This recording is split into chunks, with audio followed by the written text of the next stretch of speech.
আজকে সুইমিং এর মধ্যে অনেকক্ষণ গোসল করবো আর মজা করবো। তুই নোংরা কাপড় লয়ে সুইমিং পুলে নামিস না, ফাইনটা ময়লা হয়ে যাবো গা।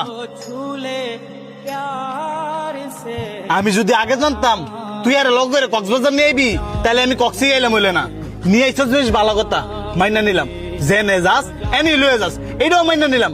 এখন কি নোংরা কাপড় লইয়া আমগুলোকে সুইমিং পুলে নামবো? এটা আবার কেমন ধরনের কথা কস? ময়লা কাপড় চোপড় ফুরছে দেখে কি সুইমিং পুলে নামতে পারতো না? এত কিছু যেহেতু মাইনা নিছস, এটাও মাইনা নি। না অসম্ভব, হ্যাঁ এই পানির মধ্যে নামলে আমি জীবনে এই পানিতে নামতাম না। হ্যাঁ দেখলই তো আমার কিনা কিনা লাগে, আবার এক লগে গোসল করমু। বন্ধু আমার ভুল হয়েছে, তোমরা গোসল করো, আমি রুমে যাইগা।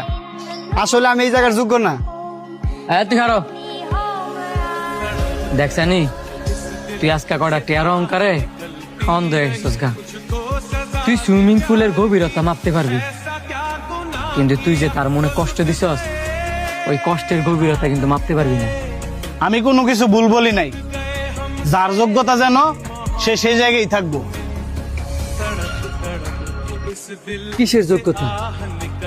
আজকে তোর বাবার কয়টা টিয়া আছে, তাই তুই বড় লোক, কিন্তু অন্তরে টাকা না থাকলেও তার বিশাল বড় একটা মন আছে। ওই মন কিনার যোগ্যতা তখন 14 গোষ্ঠীর কারণে। তুই হয়তো বা ভুলে গেছিস গা, কয়েক বছর আগে যখন তুই বাইক অ্যাক্সিডেন্ট করছিলি, তোর বাপের এত টিয়া থাকলে কি হইব? এই টিয়া কিন্তু কোনো কাজেই লাগে নাই।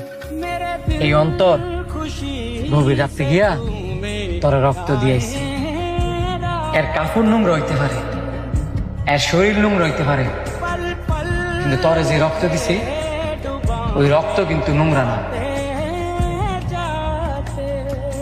শোন বন্ধু, লাইফে আজকে আছে তো কালকে নাই, কিন্তু স্বার্থ ছাড়া বন্ধু লাইফে অনেক দরকার।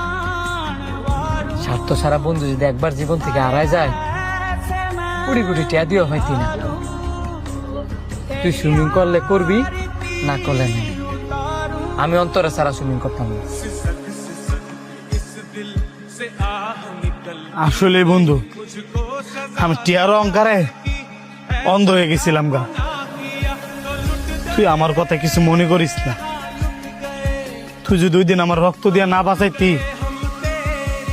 হয়তো আজকে আমি পৃথিবীতে বাচ্চা থাকতাম না।